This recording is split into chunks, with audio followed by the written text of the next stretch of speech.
Nag-file na kami ng dissolution of partnership laban sa'yo, Attorney Miguel.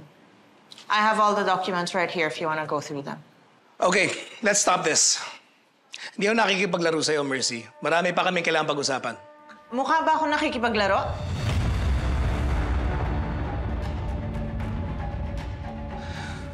Okay, how are you supposed to do this, ha? You don't have the legal personality to sue. Wala kang otoridad dito, Mercy. Well, then let me remind you of my power as representative and attorney in fact ni Judge Benito Balmores. Hawak ko dito ang special power of attorney na pirmado ni Judge Benito Balmores, granting me the right to file for the dissolution. Pwede ka na maghanda para sa pag-alis mo, Attorney Miguel.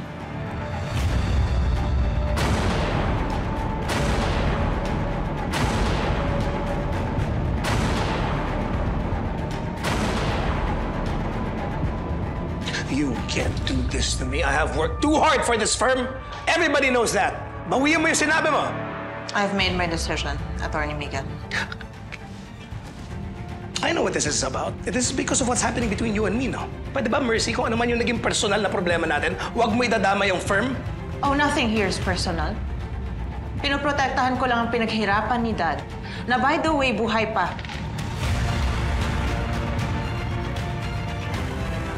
At ako ang naatasan niyang attorney in fact. Alright? So sige. Anong grounds mo para paalisin ako dito? Well, Attorney Aguirre, with the Articles of Partnership, kapag incapacitated ang senior partner at walang kakayahang makakilos, maaaring mag-file ng dissolution of partnership.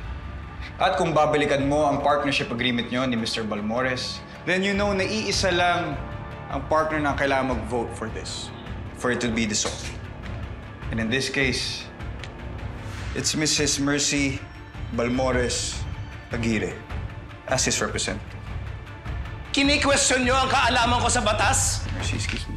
Malay ko ba kung gawa-gawa lang yung dokumento na yan?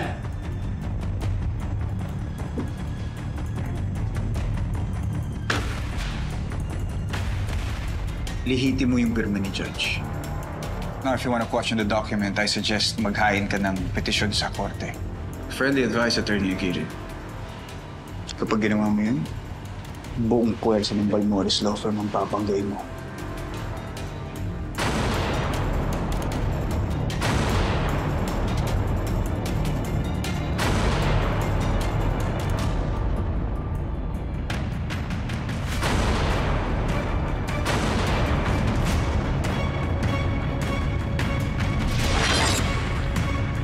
Jay Caparas, lumahod ka sa lupa.